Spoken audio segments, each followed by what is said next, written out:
Hello hello hello hello hello, question तो लिखा ही नहीं पाऊंगा.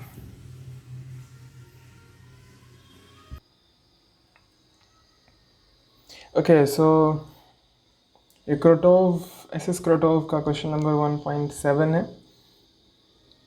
क्वेश्चन है small ball with zero initial velocity fall from a height h equals to r by 8 near the vertical axis of symmetry on a concave spherical surface of radius r. Assuming that the impact of the ball against the surface are perfectly elastic, prove that after the first impact each ball gets into a lowest point of the spherical surface, the ball do not collide. So सबसे पहले मैं figure draw करता हूँ, फिर देखते हैं क्या है. तो बेसिकली एक सरफेस है, हेमिस्फेरिकल सरफेस, और यहाँ ये जो सेंटर वाला लाइन हुआ, तो बॉल r/8 दूरी से रिलीज़ होता है, और वो बॉल ये जो सेंटर लाइन है इसके बहुत पास है. बट फिगर अच्छे से साफ दिखे इसीलिए मैं थोड़ा इसको दूर बना रहा हूँ और बड़ा बना रहा हूँ. सो ये हो गया h जो कि है r/8. वैसे तो r/8 बहुत छोटा होना चाहिए था, बट फिगर क्लियर हो इसीलिए. और ये दूरी भी बहुत कम है, but just for better figure. Okay so यहाँ से बॉल रिलीज़ होता है और यहाँ पे इम्पैक्ट होता है, और यहाँ से एक सरफेस हम ड्रॉ करते हैं नॉर्मल. और हम जानते हैं कि स्फेरिकल सरफेस में जो रेडियस होता है वही नॉर्मल होता है, तो हम ड्रॉ कर लेते हैं. मान लेते हैं इसको थीटा. सो ये जो नॉर्मल है इससे टकरा के बॉल थीटा डिग्री पे ही रिफ्लेक्ट हो जाएगा, बाउंस बैक हो जाएगा. तो यस इसी अलॉन्ग दिस बाउंस बैक होगा. और क्वेश्चन बोल रहा है कि यहाँ से अगर रिलीज़ करते हैं तो प्रूव करो कि बॉल यहाँ से बाउंस बैक होके ये यहाँ पे ये जो सेंटर हो गया इस पॉइंट पे लैंड हो. ओके तो सबसे पहले तो हम कैलकुलेट कर लेते हैं यहाँ पे वेलोसिटी कितना होगा at the point of at this point. So simple energy conservation की मदद से हम करेंगे. So m g into h है r/8 is equals to half of mv². और m से करेंगे तो हो जाएगा 4, और v इक्वल्स टू हो जाएगा हमारा √rg/4. ये हो गया v. अब हमें बेसिकली प्रूव करना है कि ये बॉल यहाँ से जब प्रोजेक्ट होगा तो ये यहाँ लैंड होगा. इस क्वेश्चन को हम प्रूव करने के लिए एक सिंपल से कॉन्सेप्ट का यूज़ कर सकते हैं. जैसे अगर प्रोजेक्टाइल मोशन होता नॉर्मल और हमें बोला जाता कि एक बॉल अगर थीटा डिग्री से रिलीज़ हुआ है तो प्रूव करो कि ये बॉल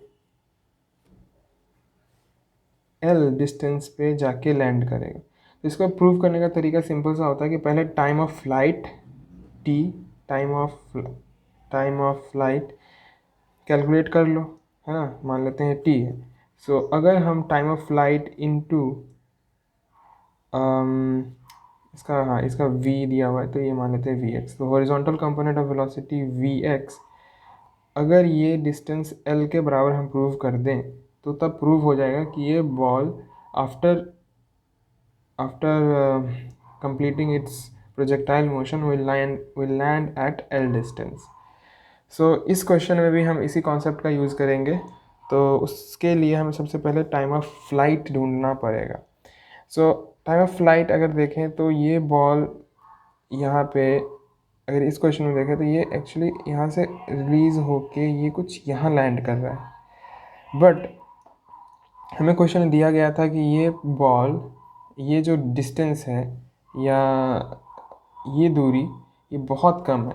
तो अगर बहुत कम मानेंगे तो ये जो दूरी होगी यहाँ पे एक्चुअली दो चीज़ हैं. एक कि ये दूरी कम होगी, हाँ ओके.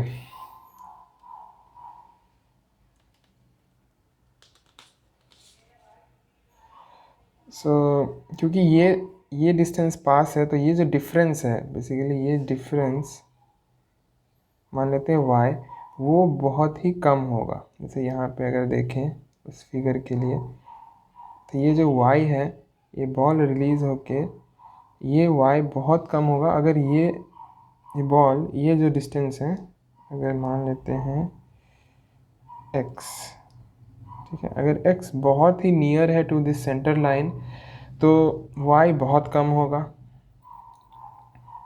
ठीक है। तो इस अगर ये, और दूसरा जब ये बॉल यहाँ पे रिलीज़ हो, यहाँ पे आएगा, तो वेलोसिटी बहुत ज़्यादा होगा, तो ये जो टाइम कवर करेगा उसको यहाँ से यहाँ कवर करने में जो टाइम लगेगा, एक तो वेलोसिटी ज़्यादा है, दूसरा ये डिस्टेंस कम है, तो जो टाइम हो गया इसमें, इसको इस डिस्टेंस को कवर करने में, वो ऑलमोस्ट ज़ीरो होगा। सो ये एक तरह का स्ट्रेट लाइन मोशन या सिंपल प्रोजेक्टाइल की तरह अगर हम टाइम कैलकुलेट करें सिंपल प्रोजेक्टाइल मान के, तो भी अप्रॉक्सीमेटली वही टाइम होगा जो ये बॉल यहाँ से यहाँ तक जाने में कवर करेगा। सो अगर सिंपल प्रोजेक्टाइल मान के करें, तो यहाँ पे अगर देखें तो यहाँ पे हम मान लेते हैं ये, सो यहाँ से रिबाउंस होके आ जाता है v, तो इसका जो ये कंपोनेंट हो गया, ये हो गया v, यहाँ पे ये परपेंडिकुलर है, ये हो गया 2 थीटा, सो v cos 2 थीटा, और इधर हो जाएगा v sin 2 थीटा। तो टाइम ऑफ फ्लाइट जो हो जाएगा वो हो जाएगा 2v cos 2 theta by g। Okay, और अगर हमें रेंज निकालना है, हॉरिजॉन्टल रेंज, तो ये हो जाएगा time of flight into V X कितना है, वी एक्स हो गया आपका v sin 2 theta, basically horizontal component, तो ये हो जाएगा हॉरिजॉन्टल रेंज। ओके, अब हम सॉल्व करते हैं। तो टाइम पीरियड दिया है 2v cos 2 theta by g into sine 2 theta. Okay, तो अब एक और हमें अप्रॉक्सीमेशन का यूज़ करना पड़ेगा। वो है कि क्योंकि ये पॉइंट x जो है, x बहुत ही पास में है, जैसे यहाँ पे मान लेते हैं, अगर ओरिजिनली लेते तो ये जो थीटा है वो ऑलमोस्ट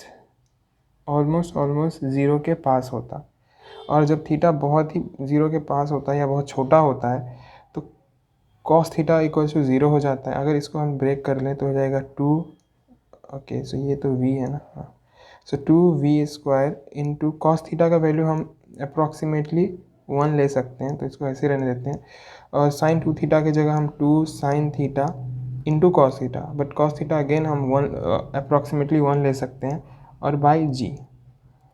सो ये हो जाएगा लगभग 2। नाउ अगर इससे देखें v², अगर यहाँ पे ही देखते हैं तो v² इज इक्वल्स टू हो जाएगा rg/4। So 2 into 2 equals to 2 into 2 into v² is equals to rg/4 into by नीचे g और है एक, और ऊपर है साइन थीटा। अगर साइन थीटा देखें इस फिगर में, ये और ये इस फिगर में देखें साइन थीटा, तो साइन थीटा हो जाएगा x/r, सो x/r, तो rg से rg कट जाएगा, 2 2 4 4 कट जाएगा, तो ये हो जाएगा x। So that is horizontal range. So हमने प्रूव कर दिया कि जो हॉरिजॉन्टल रेंज है, या ये ब्लॉक हॉरिजॉन्टल डिस्टेंस जो ट्रैवल कर रही है, वो ये x कर रही है, और अगर x कर रही है मतलब वो जो पॉइंट, ये जो ब्लॉक है, वो after traversing its motion, it will land on this point, that is the center of spherical surface. So that's how we have just proved